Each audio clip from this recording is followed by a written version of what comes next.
Tonight, let us wander back to the highlands of Africa, to a place where mountains rise like ancient fortresses, where rivers carve valleys as old as time itself, and where the air carries whispers of kingdoms long gone.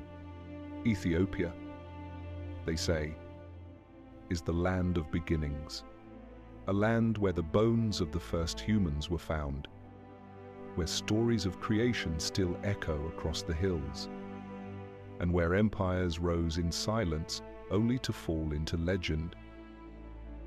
Picture the morning sun spilling across the rugged plateau, lighting the stone churches carved deep into the earth. Imagine the merchants climbing the narrow paths, their donkeys heavy with ivory, gold, and frankincense.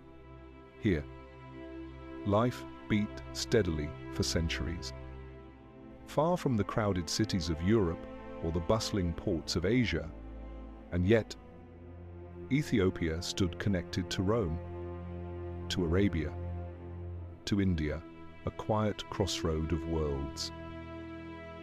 But every empire, no matter how high its mountains or how strong its walls, faces both triumph and trial. Ethiopia's story is one of resilience, of faith carried through centuries, and of shadows that threaten to erase it from memory. In its rise, there were kings who dreamed of glory. In its fall, there were battles, betrayals, and long nights of despair. Yet through it all, the people endured tillers of soil, singers of hymns, and guardians of stories older than stone.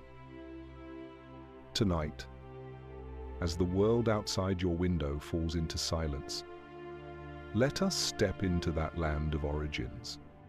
Let us listen to the voices of priests chanting in stone chapels, to the markets alive with trade, to the clash of armies upon the plain.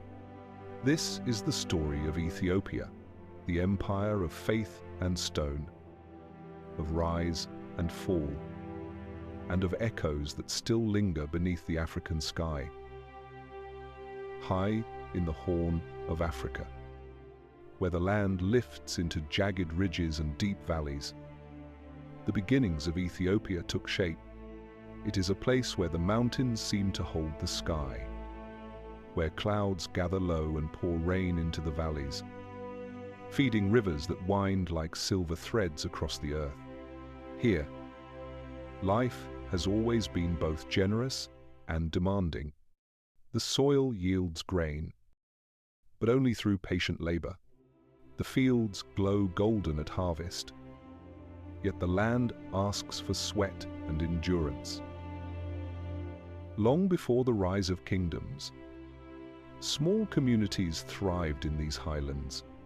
Families built homes of mud and thatch, clinging to the hillsides, their cattle grazing in meadows that looked down upon the vast Rift Valley. Fires burned through the night, while stories of ancestors were told under starlit skies. To these people, the mountains were not only shelter, but sacred. Every ridge and river carried a spirit, every stone a memory of those who came before. Archaeologists would one day uncover bones here, bones of beings who walked upright long before history was written. The discovery of Lucy, a 3-million-year-old ancestor, gave Ethiopia the title cradle of humankind. But for those who lived thousands of years ago, it was not science that explained the world. It was myth. They believed their land was chosen, a place where heaven brushed the earth, where gods walked in disguise among the hills. Trade slowly crept into these valleys.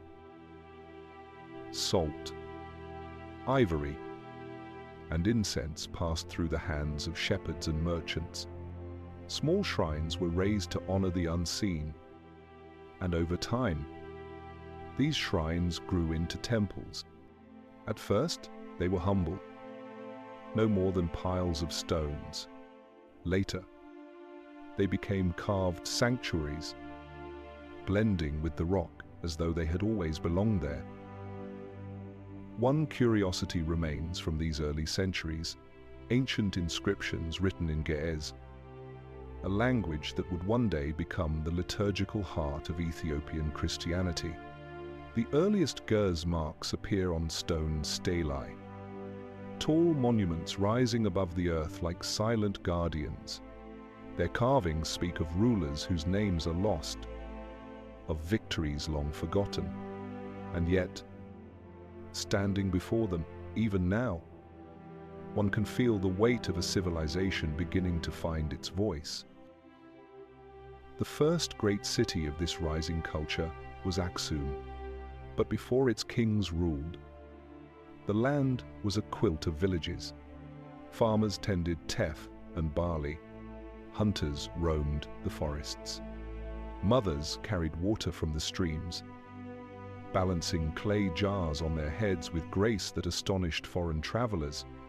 Life was measured by the rhythm of the seasons, planting in spring, reaping in autumn, resting in the dry months when the hills turned brown and the rivers thinned. At night, the sky was the greatest teacher. The stars pointed the way for travelers. The moon marked the months. In the silence of the plateau, with only the sound of insects and the cry of distant hyenas, the people believed that the heavens themselves watched over them. And perhaps they were right, for from these humble beginnings would grow one of Africa's most enduring empires. But destiny always walks in shadows. To the north lay Egypt, with its mighty Nile and ancient pharaohs. To the east lay Arabia, with traders sailing across the Red Sea. Ethiopia's highlands were not isolated forever.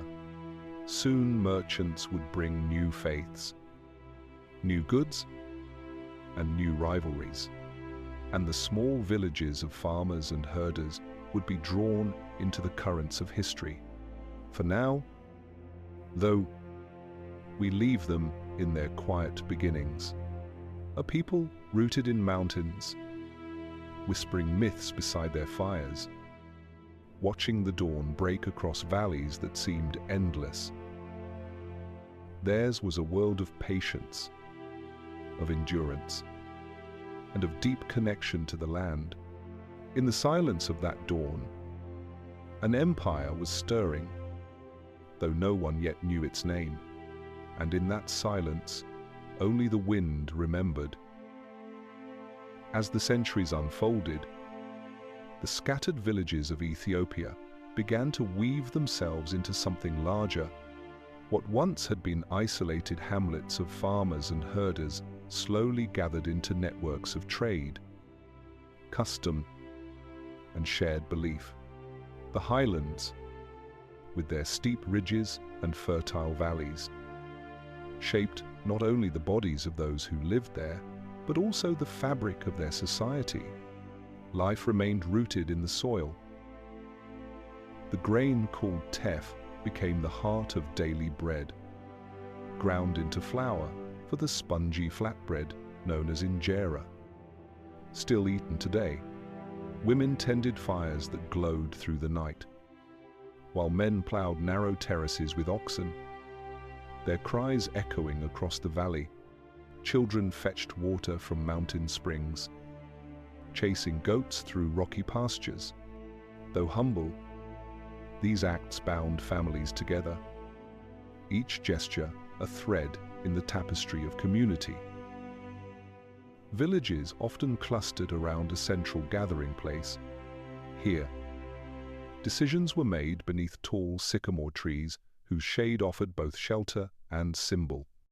Elders spoke, youths listened, and disputes were settled not by swords but by words. Justice was slow, sometimes flawed, yet it gave people a sense of belonging. In these councils, the seeds of Ethiopian law and tradition took root. Trade expanded across the ridges, Donkeys, loaded with salt and incense, climbed the narrow paths, while merchants carried obsidian tools, ivory, and beads to markets further north. At times, strangers from Arabia appeared, their sails bringing them across the Red Sea to barter goods and ideas. From them came spices, perfumes, and stories of distant lands. The people of the highlands learned that though their mountains seemed like the center of the world, they were connected to empires far beyond the horizon. A curiosity spike rises from this early age, the appearance of monumental stelae, some carved from single blocks of stone reaching high into the sky. Their size defied logic. How could small communities, with no cranes or iron machines, raise such towers? Even now, archaeologists puzzle over the methods. These monuments, decorated with false windows and doors, may have marked the graves of early rulers or noble families. Silent, enduring, they became the first architecture of a people moving toward empire. Religion also began to take form. Long before Christianity arrived, the people worshipped spirits of earth and sky. Trees were sacred, rivers holy. Sacrifices of grain or animals were offered to ensure fertility, health, and peace. Over time, these rituals grew more organized, performed by priests who carried knowledge from one generation to the next. In this way, belief became structure, and structure became power. As society grew, so too did inequality. Some families gained more cattle, more land, and with it, more influence. Wealthy households commanded respect, while poorer ones labored on their fields. Yet still, even the powerful lived close to the earth. Their wealth measured not in gold, but in harvest and herds. Life was fragile, and all knew that famine or drought could level the strongest home. From these patterns, Ethiopia's first kings would eventually emerge, but the people themselves were the true foundation. They built terraces that kept soil from washing away in the rains. They carved homes into cliffsides, safe from raiders. They fashioned tools from obsidian and iron, blending the old with the new. And slowly, they began to see themselves not just as families or villages, but as part of something greater. At night, fires lit up the highlands. Songs rose into the cool air, telling of cattle stolen, marriages arranged, harvests gathered. Children listened with wide eyes as elders spoke of heroes who fought spirits in the mountains, or hunters who crossed the desert and returned with treasures. These tales were more than entertainment. They shaped identity, linking past and present in the fabric of memory. The society that grew from these hills was not yet an empire, but it was steady, resilient, and bound by ties stronger than stone. The fields of teff, the shade of sycamore trees, the songs by firelight, these would carry Ethiopia forward into greatness. And though the future held both triumph and tragedy, the people of the highlands believed the mountains themselves watched over them, and in the hush of their nights, only the stars remembered. By the dawn of the first centuries of our era, Ethiopia's scattered villages had given way to something extraordinary. Rising from the rugged highlands came a kingdom whose name would echo across the seas, Aksum. Perched on a plateau, its stone palaces and towering obelisks announced that this was no longer a land of hidden valleys, but an empire to be reckoned with. the city of Aksum became a beacon. Merchants from Rome, India, and Arabia walked its streets, their languages mixing in markets filled with spice and silk. Ivory tusks gleamed in the sun. The frankincense perfumed the air, and gold coins changed hands beneath carved stone arches. At its height, Aksum commanded trade routes that stretched from the Nile to the Red Sea, from the deserts of Arabia to the shores of India. Life within the empire reflected this wealth. Farmers tilled terraced hillsides, producing grain to feed the growing city. Potters shaped elegant vessels, their designs echoing both African tradition and foreign influence. Blacksmiths forged tools and weapons from iron, while artisans carved stelae that rose higher and more intricate than any before. These granite monuments, some over 30 meters tall, still stand as witnesses to Aksum's ambition and engineering genius. A curiosity spike lies in Aksum's coins. Unlike most African kingdoms, Aksum minted its own currency, stamped with images of kings and crosses. These coins, found as far away as India, reveal both the reach of its trade and the pride of its rulers. For the first time, Ethiopia spoke to the wider world not just through goods, but through symbols of sovereignty. Religion, too, was changing. Ancient beliefs in spirits and nature gods lingered, but Aksum's rulers looked outward. By the 4th century, King Ezana embraced Christianity, making Ethiopia one of the first nations on earth to adopt the faith officially. Churches were built of stone and wood. Priests sang hymns in Ge'ez, and travelers from Byzantium marveled at this African kingdom devoted to the cross. The carved stelae gave way to stone chapels, their walls echoing with chants that can still be heard in Ethiopian monasteries today. Yet for all its grandeur, Aksum remained close to the rhythms of the land. Farmers prayed for rain. Herders drove cattle across green meadows. Mothers baked injera on clay griddles, the sour-sweet aroma drifting through the air.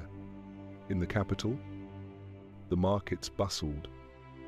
But in the countryside, life continued much as it had for centuries, patient, enduring, tied to the soil. The empire's connections stretched far. Roman envoys described Aksum as one of the great powers of the age, equal to Persia, India, and China. Ships sailed from the port of Adulis across the Red Sea, carrying goods that would reach markets in Alexandria and beyond. And yet, for all its might, Aksum never lost the intimacy of its mountains. Travelers wrote of villages perched on cliffs, of streams running cold and clear, of a land both fertile and mysterious. But history always carries a shadow. To the north, empires rose and fell, their turbulence rippling across trade routes. To the east, Arabia grew restless, new faiths stirring in the desert. Even as Aksum reached its zenith, the seeds of challenge were being sown. The empire's wealth, its monuments, its faith, all would one day be tested. For now, though we linger in its golden glow, the stelae stand tall against the sky. The markets ring with voices from across the world, and the priests of Aksum chant in stone chapels carved deep into the earth. This was Ethiopia's golden age, when it shone like a star above the highlands, guiding trade, faith, and memory. And in that shining age, only the mountains remembered. The empire of Aksum did not simply prosper, it commanded. By the 4th and 5th centuries, its influence stretched across seas and deserts, earning it a place among the great powers of the world. Roman writers spoke of it with respect, ranking it alongside Persia, India, and China. In a time when few African kingdoms were known abroad, Aksum's name carried weight across continents. Its strength lay in both land and sea. From the highland capital, kings directed armies that could march swiftly across valleys and mountains. Warriors carried spears tipped with iron, their shields painted in patterns of clan and lineage. Farmers, when called, left their fields to defend the empire, forming ranks beneath banners that fluttered in the dry wind. Though not as vast as Rome's legions, these forces were resilient, hardened by the rugged terrain. But Aksum's true power came from its mastery of trade. Through the port of Adulis, ships loaded with ivory, rhinoceros horn, gold, and slaves sailed across the Red Sea. In return came glassware, silk, wine, and spices. The city's markets glowed with color Roman glass catching the sun, Indian textiles shimmering, Arabian frankincense perfuming the air. Merchants from distant lands rubbed shoulders, their voices blending in a dozen languages. A curiosity spike lies in Aksum's inscriptions. On stelae and tablets, kings recorded their victories in Ge'ez, celebrating campaigns that reached deep into Arabia and beyond the Nile. One text speaks of Azana, who declared himself king of kings after subduing neighbors and bringing tribute from across the region. These inscriptions are among the earliest written records from sub-Saharan Africa, a window into the mind of rulers who saw their power as ordained by both heaven and earth. Christianity gave this authority new depth. Churches rose where once only shrines stood. Priests blessed the armies.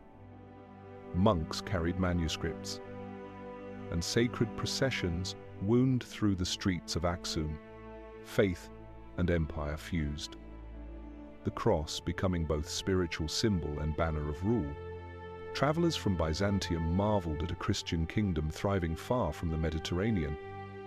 Bound to them by belief, though separated by deserts and seas, daily life continued under this canopy of power.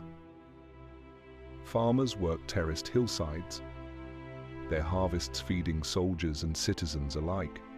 Children learned prayers in Ge'ez, recited in smoky chapels lit by oil lamps. Women brewed honey wine, poured at feasts where music and dance echoed late into the night. Beneath the grand monuments, the people of Aksum lived lives both ordinary and eternal, their labors supporting the empire's golden crown. The reach of Aksum extended into Arabia. Armies crossed the Red Sea, seizing territories and influencing the politics of the peninsula. At times, the kings of Aksum even played roles in disputes among Arab tribes, casting shadows into lands that would one day shape world history. This was a moment when the empire's might seemed unshakable, its future endless. Yet history is never still. As the empire's banners waved proudly above its stone palaces, challenges stirred beyond the horizon.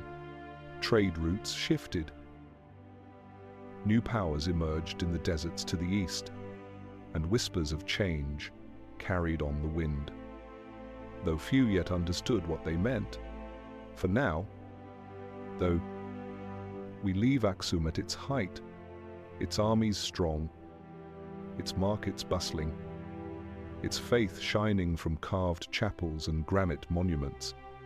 The empire of Ethiopia stood as a beacon, a realm of stone and spirit, known from Rome to India. This was its zenith, the peak of its power, when kings believed their rule stretched as far as the sun's light. And in that radiant moment, only the earth remembered. Every empire, no matter how bright its crown, casts a shadow. Beneath the banners of Aksum, beneath the soaring obelisks and the triumphal inscriptions, lived countless men and women whose voices rarely reached the stone, their lives, marked by toil and duty, were the foundation upon which kings built their glory. Farmers bore the heaviest burden. Each harvest was divided not only among families but sent upward as tribute. Grain and livestock filled royal storehouses, destined for soldiers, priests, and traders. When the rains came late or locusts struck, peasants felt the weight most keenly. Empty fields meant empty stomachs. Yet the demands of empire did not lessen. Taxes were collected in grain or labor, and those who failed could find themselves stripped of land or freedom. Life in the countryside was a rhythm of work and resilience. At dawn, oxen pulled plows through the heavy earth. Women ground grain on stone slabs, the sound of pestle and mortar carrying through the morning. Children carried water from streams, their clay jars heavy against their backs. In good years, laughter and song filled the air during harvest festivals. But in lean years, silence hung over the fields, broken only by the cry of the hungry. A curiosity spike comes from Aksum's reliance on trade. While coins and goods flowed through the capital, rural families saw little of this wealth. They paid their share, yet rarely touched the luxuries of Roman glass or Indian silk. For them, empire was not golden markets, but a distant demand. It is a paradox that echoes through history. The more splendid the capital, the more invisible the villagers who sustained it. War also exacted its toll. When kings called, young men left their plows and flocks to join the army. Some marched across the Red Sea, never to return. Others defended the highlands from raiders or rebels. Mothers waited at hearths, unsure if sons would return. In villages, the absence of men meant heavier burdens on those who remained. And though victories were inscribed in stone, the grief of loss was carried quietly, in songs sung at night. Religion brought comfort, yet also demands. Priests urged offerings, and festivals required livestock and grain. Pilgrimages consumed time and resources, but they also gave meaning to lives bound to the soil. Families prayed for rain, for health, for safe births. They lit lamps in dark chapels, whispering hopes that heaven would hear what kings ignored. Despite the burdens, resilience endured. Women held households together, weaving cloth, brewing honey wine, tending animals. Elders passed wisdom to children, teaching them which herbs healed, which stars marked the seasons. Even in hardship, joy flickered. A wedding celebrated with dancing, a birth greeted with ululations, a story told by firelight that lifted weary hearts. Yet the cracks in the empire could already be seen in the faces of its people. Famine, drought, and taxes strained their endurance. Trade wealth enriched the capital, but it did not fill empty bellies in the villages. Kings carved stelae, proclaiming victories. But no stone recorded the quiet suffering of farmers who fed both palace and army. It is in these silences that the true cost of empire rests, not in monuments or inscriptions, but in calloused hands, in backs bent beneath heavy loads, in mothers mourning sons lost to distant wars. The greatness of Aksum was built upon endurance, and endurance often meant pain, for in every golden age there are shadows, and in Ethiopia's highlands those shadows stretched long over the fields, falling across families who endured because they must. And in their weary nights, only the fires remembered.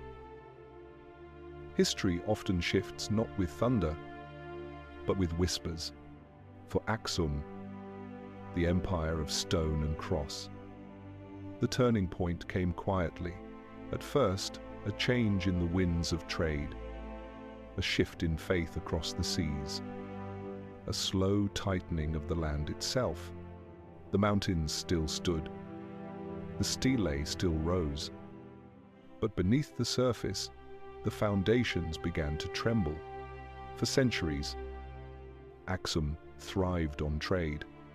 Its port of Adulis carried goods from Africa to the Mediterranean and beyond. But by the 6th and 7th centuries, new powers stirred in Arabia. The birth of Islam changed the map of the Red Sea. Arab merchants, once partners in commerce, grew into competitors. Their faith spread swiftly, binding tribes into kingdoms that challenged Aksum's control of the sea. Caravans shifted routes, ships favored other harbors, and the flow of wealth began to slow. Within the empire, pressures mounted. Population growth demanded more from the land, yet droughts grew harsher. Rains that once nourished the terraces faltered, leaving crops stunted. Fields cracked with thirst. Families prayed at chapels, offered grain at altars. But the skies remained silent. Hunger gnawed at the villages, and famine whispered where feasts had once been held. A curiosity spike rises from archaeology. Pollen samples taken from Ethiopian soil show a decline in forest cover during these centuries. Trees were cut to build houses, fuel fires, and clear fields. But as forests vanished, the soil thinned, erosion scarred the hillsides, rivers carried fertile earth away, and harvests grew uncertain. Aksum's greatness, carved from stone, was being undone by the slow exhaustion of its land. The empire's armies, once strong, now faced enemies on multiple fronts. To the north, Nubian tribes pressed against its borders.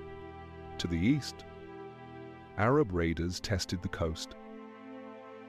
Each campaign demanded men, supplies, and wealth, but each drained the strength of farmers and families already strained.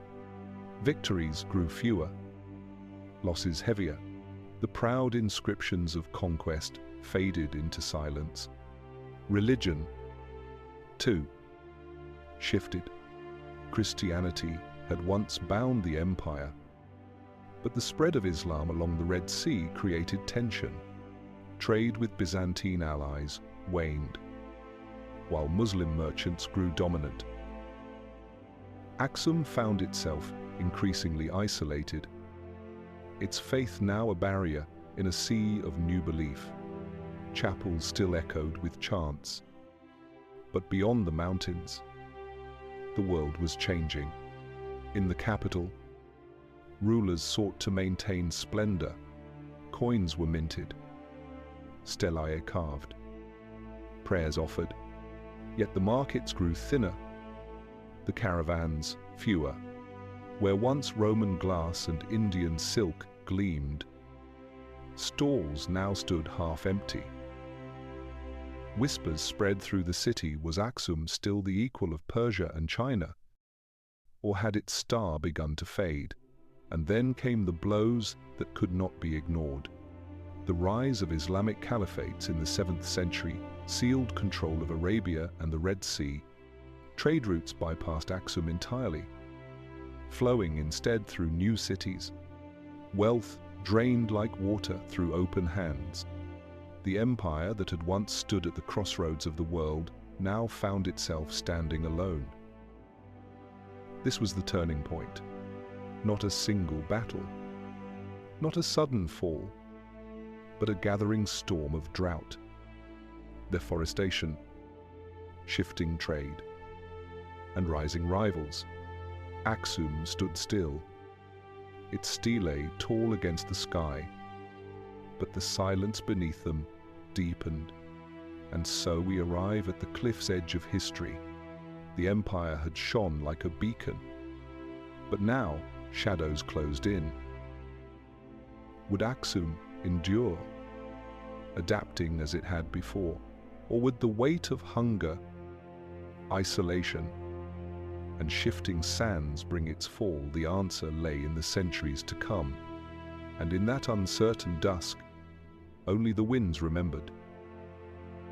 The twilight of Aksum was not marked by one great collapse, but by a slow unraveling, a thread pulled here, another there, until the grand tapestry that had dazzled the world began to fray. The stelae still stood, tall against the sky, but their meaning grew faint. The once bustling markets grew quiet, and in the highland villages, silence fell heavier with each passing season. The loss of trade was the sharpest wound. For centuries, wealth had flowed into Aksum through the port of Adulis. Now, that port lay in shadow. Islamic powers controlled the Red Sea, turning ships toward their own harbors. Merchants who once sought Ethiopian ivory and gold now passed the highlands by. The empire, once called a crossroads of the world, found itself stranded, its markets shrinking like a river drying under the sun. Daily life in the countryside grew harsher. Drought returned again and again, stealing harvests from the soil. Families who once celebrated festivals of abundance now faced hunger. Oxen grew thin, fields cracked with dust, and the grain that filled royal storehouses dwindled. Even when rains did come, they sometimes came in floods, tearing soil from hillsides, drowning fragile crops. A curiosity spike comes from archaeological evidence: layers of abandoned terraces, their stone walls broken, reveal the struggles of farmers who could no longer sustain their land. Entire villages migrated deeper into the mountains, seeking springs and shaded valleys where the soil still clung to life. The landscape itself seemed to betray them. Once a friend, now worn thin by centuries of toil, religion remained a light in the darkness. But it also deepened isolation. Christianity set Aksum apart, a beacon in Africa. Yet now it was surrounded by a sea of Islamic power. Pilgrims from Byzantium came less often, their paths blocked by shifting alliances and hostile territories.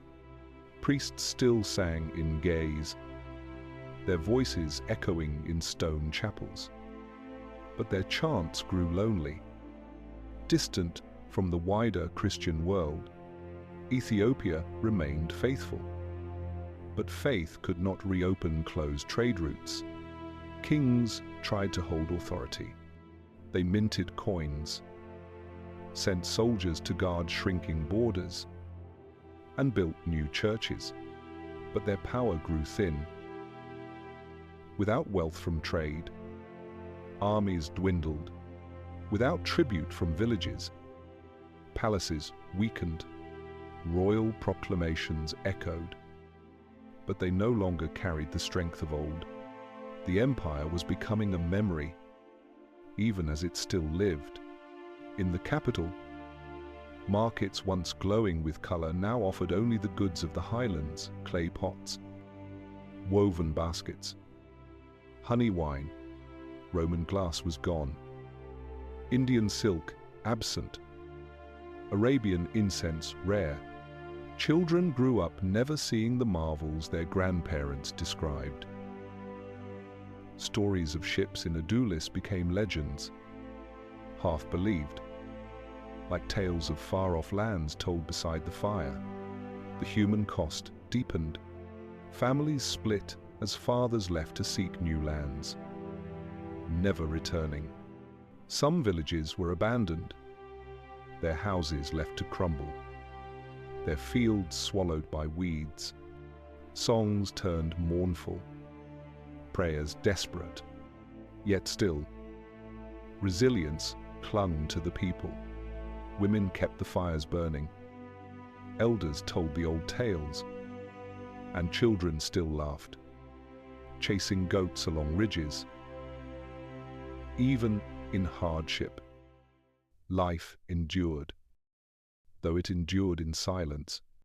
The empire of Aksum, once compared to Persia and China, was fading into the mountains. Foreign writers stopped mentioning its name. Caravans passed by without stopping. The world beyond moved on, leaving Ethiopia in a quiet exile. Yet within this exile, a strange strength was forming. The faith, the language, the culture, though tested, they did not vanish. Instead, they withdrew, retreating into the highlands where stone churches and mountain villages preserved them. This was the crisis, not sudden ruin, but slow suffocation. The empire gasped for breath as its trade dried. Its soil weakened, its connections frayed. It was a kingdom still alive, but one slipping into shadow. And as twilight settled over Aksum, the question hung unspoken. Could the people endure without their empire? Or would the mountains themselves swallow the memory of their greatness? And in that long silence, only the stones remembered. The fall of Aksum did not come with a single battle or the burning of a capital. Instead, it was like a long night descending, slowly, steadily, until the light of empire flickered and faded.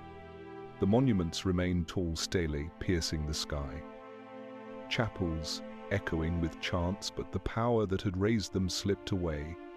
By the 7th and 8th centuries, the empire's lifeline to the sea was severed.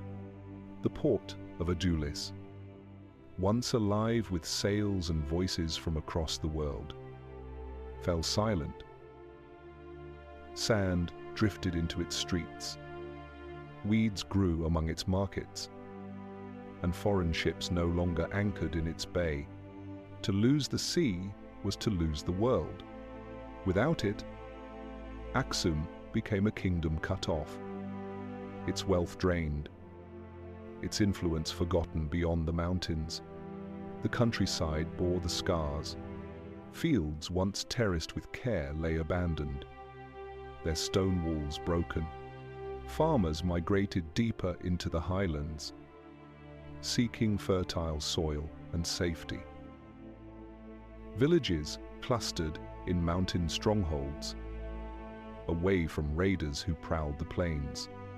The empire that had stretched its hand across seas now retreated into valleys and ridges, a shadow of its former reach. A curiosity spike rises here. Archaeological surveys of Aksum reveal layers of ash and abandoned homes from this period. Some suggest invasions or internal unrest. Others see famine and drought as the silent destroyers. Whatever the cause, The once grand capital shrank, its palaces crumbling, its markets empty. By the 9th century, Aksum was no longer the heart of a vast realm, but a fading memory, its grandeur preserved only in stone. Faith endured, but even it could not halt decline. Churches remained centers of life. Priests chanted in ge'ez, and sacred manuscripts were copied by hand. Yet the faith that had once tied Ethiopia to Byzantium now deepened its isolation. As Islam spread along the coasts and deserts, Christianity became both shield and prison, preserving identity but walling off alliances. Kings still ruled, but their titles grew hollow. They claimed descent from Solomon and the Queen of Sheba, yet their authority extended only as far as their soldiers could march. Tribute shrank, coinage ceased, and inscriptions of conquest gave way to silence. Where once emperors proclaimed themselves king of kings, now local lords carved out power in valleys, their voices stronger than the fading crown. In the abandoned streets of Aksum, the echoes of empire lingered. Travelers who came centuries later wrote of fallen stelae, toppled by time and earthquake, half buried in earth. They marveled at the stone churches carved into cliffs, silent but unbroken, guardians of a faith that would outlast empire itself. The people had retreated into the mountains, but their culture endured, like embers glowing in ash. Daily life shrank into simplicity. Families planted teff and barley in hidden fields. Women spun cloth and told stories by firelight. Elders recalled the days when ships crowded Adulis, when coins bore the image of kings, when stelae rose in celebration of victories. To children, these tales sounded like myths, half believed, distant as the stars. The fall of Aksum was not the end of Ethiopia, but it was the end of an age. The empire that had stood among the great powers of the world faded into obscurity, yet its people endured. They carried their faith, their language, their traditions into the highlands, where new kingdoms would one day rise. The torch of Ethiopia did not go out. It was hidden, waiting, glowing softly until the time came to burn again. And so, as Aksum fell, the silence of the highlands deepened. The stelae stood watch, their carvings weathered but unforgotten. The mountains wrapped the people in their arms, holding memory in stone and soil. The empire was gone, but its spirit lingered, waiting for another dawn. And in that quiet ruin, only the mountains remembered. Though Aksum's power faded, its spirit did not vanish.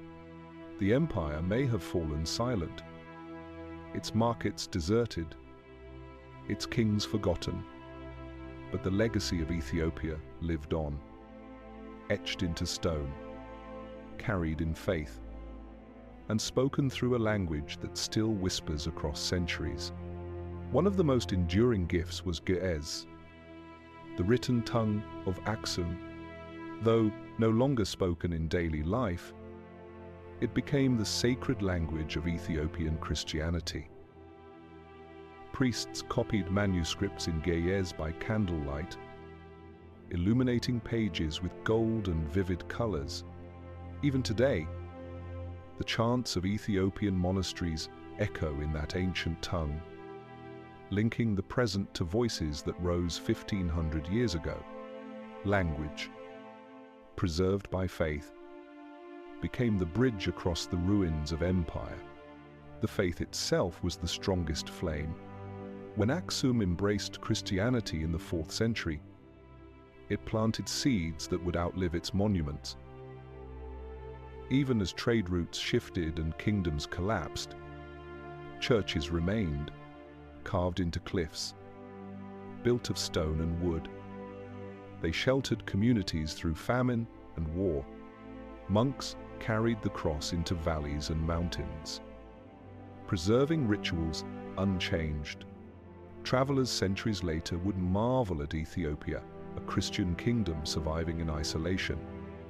Steadfast, while faiths around it transformed, curiosity spikes linger in the rock-hewn churches of Lalibela, built centuries after Aksum's decline. They were carved directly into the earth, entire cathedrals hollowed from living stone. How were they made? With such precision.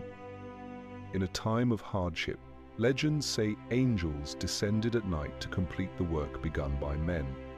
These churches, still standing, became Ethiopia's Jerusalem, proof that the spirit of empire lived on in faith and stone.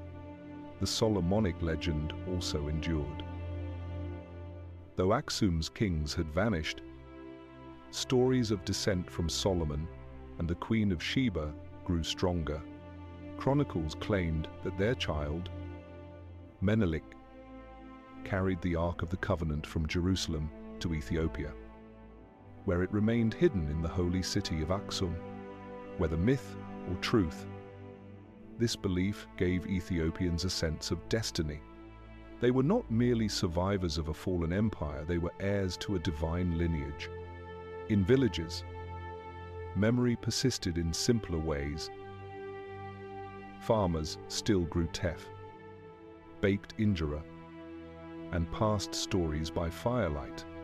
Songs carried echoes of victories long past. Laments remembered, famines endured. Children played among the ruins of stelae, climbing fallen stones that once proclaimed the might of kings. For them, history was not distant, it was present, woven into the land, carved into the earth beneath their feet. Ethiopia's isolation, once a wound, became a form of protection. Cut off from Mediterranean politics, untouched by Arab caliphates, the highlands preserved traditions that elsewhere were swept away. Faith, language, and custom remained intact, a living museum of a world that had passed, while other empires disappeared without a trace. Ethiopia's mountains guarded their legacy, keeping the flame alive until new dynasties would rise. Daily life, though humble, carried fragments of greatness. Manuscripts copied in Ge'ez, icons painted with luminous halos, hymns sung in chapels carved from stone. Each act was a continuation, a refusal to let memory die. Even in famine, even in hardship, people gave time to faith and tradition. Their persistence turned survival into legacy. Foreign travelers centuries later were astonished. They expected ruins, but found living faith. They thought Ethiopia forgotten, but discovered a culture vibrant and resilient. In their journals, they described a kingdom unlike any other Christian. Ancient, proud, still echoing with the voice of Aksum. The legacy of Ethiopia was not in conquest, not in trade, but in endurance. It survived because its people remembered, and in remembering, they preserved something rare, a civilization that, though fallen, never truly disappeared. And in that enduring memory, only the chants remembered. Though centuries have passed since the stelae of Aksum first rose, Ethiopia's echoes still ring in the present. The empire that once commanded seas and valleys may have faded, but its memory breathes through stone churches, ancient manuscripts, and the resilience of a people who never forgot their roots. Ethiopia is not a ghost of history. It is a living bridge between the ancient and the modern. Travel today to Aksum, and you will see ruins that whisper of greatness.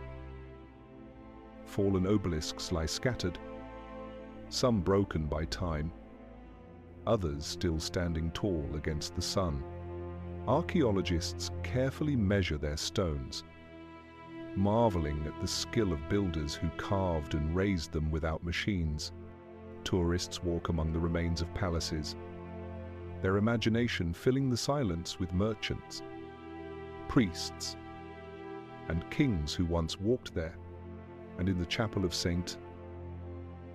Mary of Zion, monks guard a relic they claim to be the Ark of the Covenant.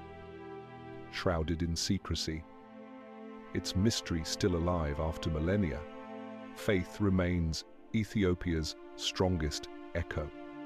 In Lalibela, pilgrims climb the highlands to kneel before churches carved into living rock. Their footsteps wear grooves into the stone. The same paths walked for centuries. Priests in white robes hold crosses of brass and wood, chanting in jazz as candles flicker. The sound is timeless, unbroken since Aksum first embraced Christianity. For the faithful, these are not ruins, but living sanctuaries, proof that their heritage endures not in books, but in breath and song. Curiosity spikes rise from discoveries that continue even now. In recent decades, archaeologists uncovered inscriptions in Ge'ez, coins of Aksumite kings, and hidden tombs that shed new light on a forgotten empire. Satellite images reveal ancient terraced fields carved into mountainsides, evidence of ingenuity long before modern science. Each find reminds the world that Ethiopia was not a fringe land, but a cradle of civilization, its influence woven quietly into human history. For Ethiopians, the echo is not only ancient, it is national pride. They look upon their highlands and see more than fields and villages. They see the birthplace of humankind, the bones of Lucy reminding the world of their shared origin. They see a line of kings claiming descent from Solomon and Sheba, a thread of myth and memory that affirms identity. They see endurance, survival, and faith, unbroken despite invasions, droughts, and the shifting tides of empire. Daily life in Ethiopia carries these echoes still. Farmers plow terraces as their ancestors once did, planting teff for injera, the bread that sustained generations. Women weave baskets with patterns that mirror those carved into ancient stelae. Children grow up listening to stories of heroes, saints, and kings, tales told by firelight, just as they were centuries ago. History is not distant here. It lives in the rhythms of daily work, in the songs of harvest, in the prayers whispered at dawn. The modern world recognizes these echoes.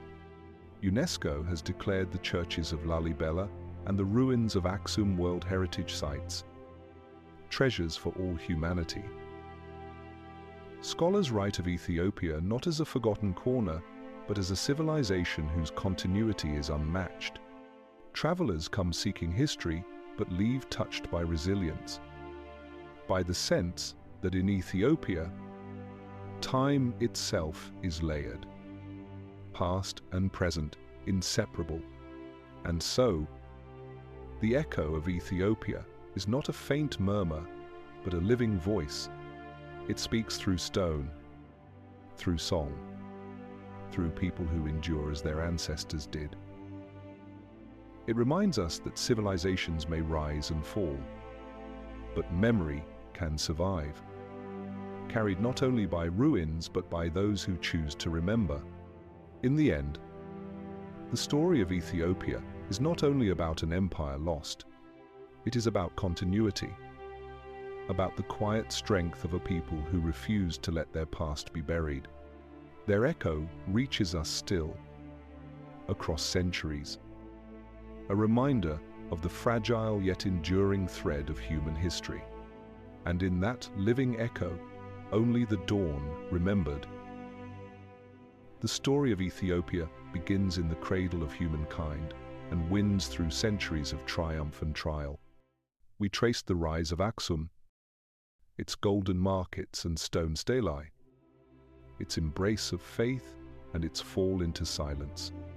And yet, as we return to the highlands tonight, we see that this land was never truly broken. Its people endured, carrying memory in song, in scripture, in the steady rhythm of life on the mountainside. The sun still rises over the Ethiopian plateau as it did thousands of years ago. Fields of teff ripple in the wind, cattle graze in meadows, and children laugh as they chase goats across the hills. In the distance, stone churches stand silent, their walls worn but unyielding, guardians of a faith that has outlasted empire. The ruins of Aksum lie nearby, their fallen monuments half buried, yet they remain as whispers of what once was, a reminder that glory and loss often walk hand in hand. What lingers is not conquest, but continuity. The Ge'ez chants that echo in chapels today are the same words sung when Ezana first embraced Christianity. The bread eaten on village tables is baked from the same grain that fed Aksumite kings. Even the legends of Sheba and Solomon still shape identity, affirming that Ethiopia's story is both human and eternal.